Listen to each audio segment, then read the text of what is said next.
ট্রাম্পের 20 point Gaza plan নিয়ে উত্তর দেওয়ার আজকে ছিল শেষ দিন।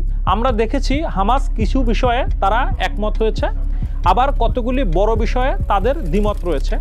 এরই প্রেক্ষিতে আগামীকালকে ইসরায়েল, হামাস, আমেরিকা এবং ইজিপ্টের মধ্যে আলোচনা শুরু হতে যাচ্ছে এবং স্বাভাবিকভাবেই যে প্রশ্নগুলো দেখা যাচ্ছে, হামাস এই যেসব শর্তে তাদের দ্বিমত রয়েছে সেগুলোর প্রেক্ষিতে শেষ পর্যন্ত তারা কি ট্রাম্পের এই প্ল্যান মেনে নেবে কিনা, তারা তাদের অস্ত্র ত্যাগ করবে কিনা, এবং একই সাথে সবচেয়ে গুরুত্বপূর্ণ প্রশ্ন, হামাসের ভবিষ্যৎ কি।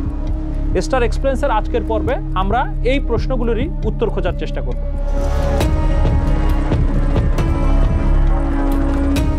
হামাস ট্রাম্পের এই 20 পয়েন্ট প্ল্যান মেনে নেবে কিনা। আমরা যদি প্রাথমিকভাবে হামাস ট্রাম্পের প্ল্যানের উত্তরে কি বলেছে সেটা বিশ্লেষণ করি, তাহলে আমাদের এই উত্তরটা বুঝতে সুবিধা হবে। প্রাথমিকভাবে হামাস বলেছে ট্রাম্পের প্ল্যানের যেটা ইমিডিয়েট অংশ, অর্থাৎ হোস্টেজ ছেড়ে দেওয়া এবং তার বিনিময়ে প্যালেস্টিনিয়ান যারা প্রিজনার্স আছে এবং প্যালেস্টিনিয়ান হোস্টেজ যারা আছে তাদেরকে ছেড়ে দেওয়া, একটা ইমিডিয়েট সিজফায়ার হওয়া, এবং যে পরিমাণ বর্তমানে একটা দুর্ভিক্ষ পরিস্থিতি হয়েছে সেই পরিস্থিতি নিরসনের জন্য ইমিডিয়েটলি ত্রাণ এবং খাদ্য সহায়তা চালু করা, এই বিষয়গুলোকে তারা সম্পূর্ণভাবে একমত হয়েছে। এবং যে বিষয়গুলোতে তারা দ্বিমত করেছে সেই বিষয়গুলোর দিকে যদি আমরা তাকাই, সেখানে প্রথমেই আসছে হামাসকে সম্পূর্ণভাবে ডিমিলিটারাইজ করা, অর্থাৎ তাদের অস্ত্রগুলো জমা দিয়ে দিতে হবে। একই সাথে তাদের যে ধরনের সামরিক কাঠামো রয়েছে, বিশেষ করে আমরা জানি তাদের যে টানেল রয়েছে এবং বিভিন্ন ধরনের সিকিউরিটি এস্টাবলিশমেন্ট রয়েছে, সেগুলোকেও সম্পূর্ণভাবে ধ্বংস করে দিবে বা তাদের পরিত্যাগ করতে হবে।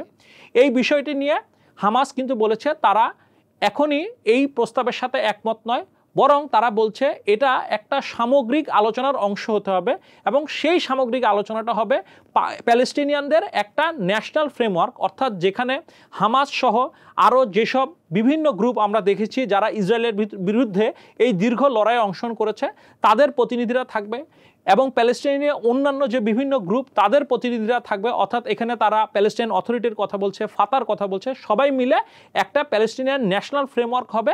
সেই ফ্রেমওয়ার্কের আলোচনার মধ্যে হামাসের এই ডিমিলিটারাইজেশন, তাদের যে অস্ত্র ত্যাগ করার বিষয়টি আসবে। এবং এটার সাথে প্রাসঙ্গিকভাবে তারা এই কথাটাও বলেছে, অর্থাৎ হামাস যদি অস্ত্র ত্যাগ করে গাজার যে নিরাপত্তার বিষয়টি সেখানে কারা আসবে। একটা প্ল্যান অনুযায়ী, অর্থাৎ ট্রাম্পের যে প্ল্যানের একটা পার্ট অনুযায়ী সেখানে আইএসএফ, অর্থাৎ সেখানে ইন্টারন্যাশনাল বিভিন্ন দেশ তারা তাদের সৈন্য পাঠাবে, বিশেষ করে আরব এবং ইসলামিক কান্ট্রির দেশগুলো সেখানে সৈন্য পাঠাবে। সেখানে আবার আমেরিকার একটা ওভারসাইট থাকবে, এই বিষয়গুলোর কথা বলা হচ্ছে। হামাস ওই বিষয়ে তারা বলেছে যে তারা কোনোভাবেই বিদেশি শক্তিদেরকে এখানে, অর্থাৎ সিকিউরিটির কাজে তারা নিয়োজিত হতে দিতে চায় না, বিশেষ করে আমেরিকান এবং ইসরায়েলি ফোর্সের যেখানে ইনভলভমেন্ট আছে। তো এই ব্যাপারে তাদের একটা সুস্পষ্ট অবস্থান। দ্বিতীয় যে বিষয়টিতে তাদের বড় আপত্তি আছে, ট্রাম্পের প্ল্যানে বলা হয়েছে ভবিষ্যতে গাজার গভর্নেন্স কী হবে, কিভাবে সরকার পরিচালনা হবে, সেখানে প্রত্যক্ষ এবং পরোক্ষভাবে হামাসের কোনো ধরনের অংশগ্রহণ থাকবে না। অর্থাৎ যে ধরনেরই সরকার ব্যবস্থাপনা হোক না কেন, যে ধরনেরই পরিচালনা ব্যবস্থাপনা হোক না কেন, সেখানে হামাসের কোনো ইনভলভমেন্ট থাকবে না। তা হামাস এখানেও তাদের স্পষ্ট তাদের দ্বিমত জানিয়েছে এবং একই সাথে তারা বলেছে এই বিষয়টিও আসলে নির্ধারণ করতে হবে প্যালেস্টিনিয়ানবাসীর তাদের মতামতের ভিত্তিতে, এবং কোনোভাবেই প্যালেস্টিনিয়ার যে গভর্নেন্স প্রক্রিয়া সেটা কোনোভাবেই বিদেশিদের হাতে দেওয়া যাবে না। এখানে তারা একটা বিষয়ের প্রতি বিশেষভাবে ইন্ডিকেট করেছে, ট্রাম্পের প্ল্যান অনুযায়ী এই প্যালেস্টাইনের পরিচালনার জন্য একটা প্যালেস্টাইন কমিটি থাকবে এবং এর উপরে আবার একটা বোর্ড থাকবে, যে বোর্ডে ট্রাম্প এবং ব্লেয়ার সহ আবার বিভিন্ন বিদেশি প্রতিনিধি থাকবে।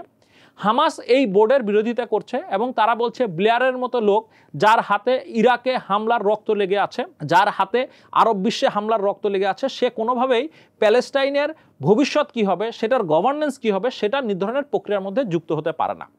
এবং সর্বশেষ তাদের আরেকটি গুরুত্বপূর্ণ পয়েন্ট, এই যে ট্রাম্পের পরিকল্পনার মধ্যে ইসরায়েলের সৈন্য উইথড্রলের কথা বলা আছে, কিন্তু কিভাবে সেটা হবে, কত তারিখে হবে, সম্পূর্ণ উইথড্রল হবে কিনা, এই যে সে বিষয়ে ওখানে ধোঁয়াশা রয়েছে। এবং সেটা সবসময় কিন্তু এই যে হামাস দীর্ঘদিন ধরে বলে আসছে, এই সিজফায়ার বলেন, গাজার সমস্যার সমাধান বলেন, একটা মূল বিষয় হলো ইসরায়েলকে সম্পূর্ণভাবে তাদের সৈন্য উইথড্রল করতে হবে এবং গাজার সমস্ত জায়গা থেকে। তো এই বিষয়টা নিয়ে একটা বড় ধোঁয়াশা রয়েছে। তো আগামীকাল থেকে যে আলোচনা শুরু হবে সেখানে কি আউটপুট হবে সেগুলো কিন্তু এই যে প্রাইমারি যে আমি ফ্যাক্টরগুলো বললাম তার উপরই নির্ভর করছে। এবং এখন পর্যন্ত এই বিষয়ে যারা বিশেষজ্ঞরা রয়েছে তাদের যে মতামতগুলো, তারা আগামীকালকের থেকে শুরু হওয়া মিটিংয়ের আউটপুট নিয়ে যে বিষয়গুলো বলছেন সেখানে প্রধানত 3টি বিষয় দেখা যাচ্ছে।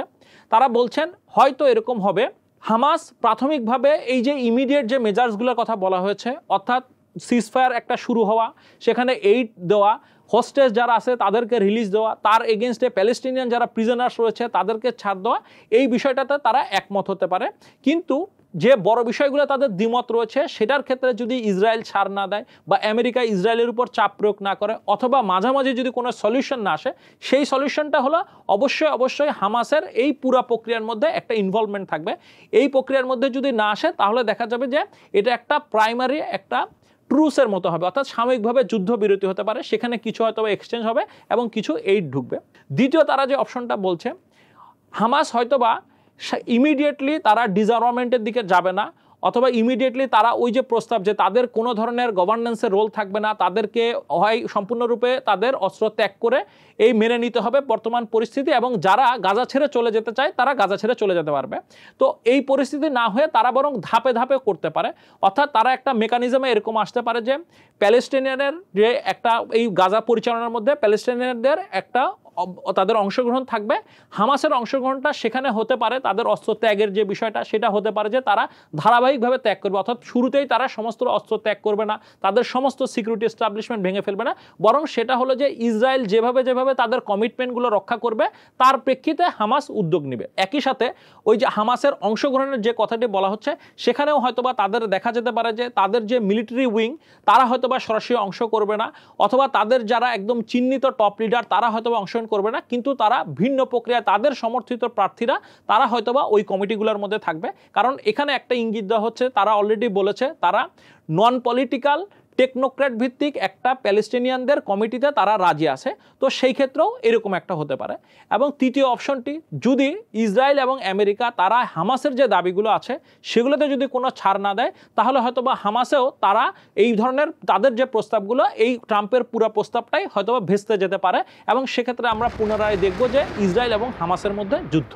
এখন আমাদের দ্বিতীয় প্রশ্নটিতে আসা যাক, হামাসের ভবিষ্যৎটা কি? আমরা আগামীকালকে থেকে যে আলোচনা শুরু হবে তার প্রেক্ষিতের সাথে হামাসের ভবিষ্যৎটা অত্যন্ত অঙ্গাঙ্গিভাবে জড়িত। আমরা যে আউটকামগুলো কথা বললাম সেগুলোর প্রেক্ষিতে আসলে আমাদেরকে হামাসের ভবিষ্যতের কথা বলতে হবে। প্রথমে যদি আমরা দেখে নিই যে এই আলোচনায় কোনো ফ্রুটফুল রেজাল্ট আসলো না, অর্থাৎ কোনো পার্মানেন্ট সিজফায়ার ডিল হলো না, তাহলে সেক্ষেত্রে হামাস ও ইসরায়েলের যে আবার যুদ্ধ শুরু হবে তার ফলে হামাস কি নিশ্চিহ্ন হয়ে যাবে? আমার মতামত হলো এই 2 বছরে হামাস যেভাবে তারা প্রতিরোধ গড়ে উঠেছে, তারা বহু তাদের সৈন্য ক্ষয় হয়েছে, তাদের বিভিন্ন এস্টাবলিশমেন্ট মারাত্মকভাবে ক্ষতিগ্রস্ত হয়েছে, কিন্তু আমরা তারপরেও দেখেছি তারা কিন্তু ধারাবাহিকভাবে প্রতিরোধ করে আসছে। এবং সর্বশেষ যদি আমরা দেখি যে গাজা সিটিতে ইসরায়েল যে সাম্প্রতিক তারা ব্যাপক অভিযান চালিয়েছে সেখানেও কিন্তু তারা প্রতিরোধের মধ্যে পড়েছে। অর্থাৎ যদি এই প্ল্যানটা ফেল করে তাহলে কিন্তু হামাসের প্রতিরোধটা চলতে থাকবে। এটা প্রথম একটা ভবিষ্যৎ। দ্বিতীয় ভবিষ্যৎ, যদি তারা কিছু মেনে নেয়, অর্থাৎ ইমিডিয়েট যেগুলো রেজাল্টের কথা আমরা বললাম সেগুলো মেনে নেয়, কিন্তু পার্মানেন্ট বা লং টার্ম যে ইস্যুগুলো সেগুলো না মানে, তাহলে আমরা দেখব যে এই যে একটা সাময়িক ট্রুস হবে সেই সময়ে একটা যুদ্ধবিরতি থাকবে। এবং এর আগেও আমরা দেখেছি গাজায় যুদ্ধবিরতি হয়েছে, তারপর কিন্তু আবার যুদ্ধ প্রক্রিয়া শুরু হয়েছে। তবে এবার ট্রাম্পের একটা এক্সট্রা হুমকি আছে। ট্রাম্প বলছে যদি এই প্রস্তাবটা যদি ফেল করে তাহলে আরও ব্যাপকভাবে হামলার জন্য আমেরিকা ইসরায়েলকে সমর্থন দিবে। তো সেক্ষেত্রে হয়তোবা হামাস আরও বেশি ক্ষতিগ্রস্ত হবে, কিন্তু তারা সম্পূর্ণ নিশ্চিহ্ন হয়ে যাবে, হাল ছেড়ে দিবে, এটি আমার মনে হয় না।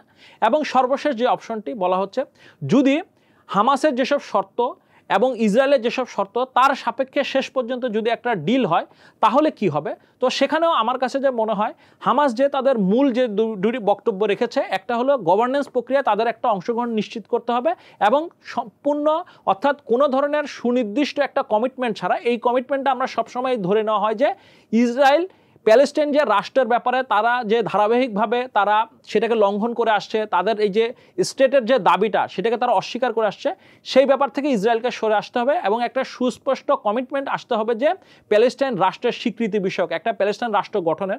সেক্ষেত্রে দেখা যাবে যে হামাস তাদের মিলিটারি পজিশন থেকে সরে এসে বরং তারা এই যে বিভিন্ন ধরনের রিফর্ম প্রক্রিয়া, আবার গাজা গঠন প্রক্রিয়া এবং ওয়েস্ট ব্যাংকের সাথে গাজার যে সংযোগ মিলে একটা প্যালেস্টাইন রাষ্ট্র গঠন প্রক্রিয়া, সেখানে তারা অংশগ্রহণের সেক্ষেত্রে আমরা দেখব যে তারা হয়তোবা সকলের সাথে মিলে অংশগ্রহণ করবে।